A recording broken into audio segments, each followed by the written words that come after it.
चाहिँ हाम्रो बहिनीहरू म भएकोमा आएको थियो घुम्नुको लागि 2 दिनको छुट्टी लिएर। अन्त राति आइपुग्यो।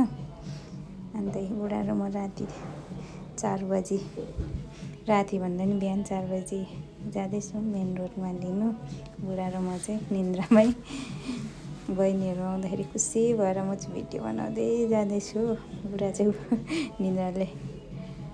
हामीले रोडमा पनि आइपुग्यौँ। मेन रोड नजिकै छ नि त हाम्रो होस्टेलदेखि।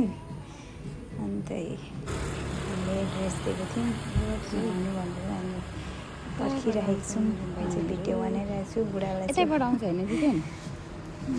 हेर्दैछ कताबाट आउँछ भनेर। हामी चाहिँ यताबाट पनि थियो नि त आउने।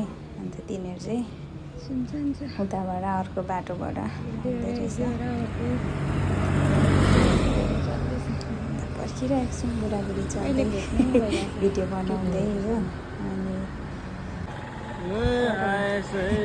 आएछ हौ तिनीहरू। म चाहिँ स्पिड कुदेर जाँदैछु। बुढाले भिडियो बनाएछ। दुईजनै आएको छ।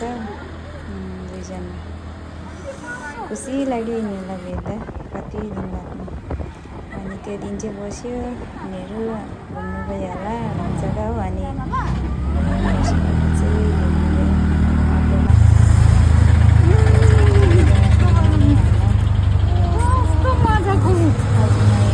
के भन्ने थियो त्यहाँनिर शिवजीको स्ट्याचु। त्यो स्ट्याचु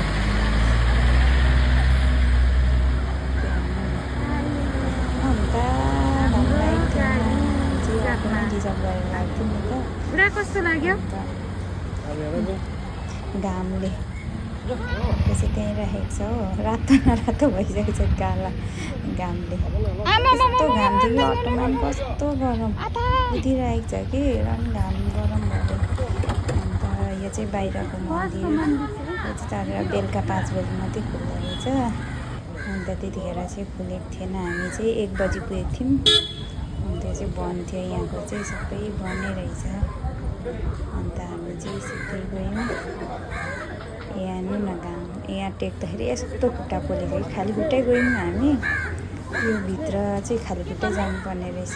उतापट्टि हो मुनि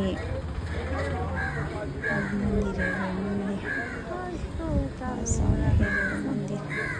अन्त हामी चाहिँ एकछिन यहाँनिर यताउता हेऱ्यौँ भिडियो। तातो मलाई त बुढाले बोक्छ होला। यस्तो तातो थियो क्या।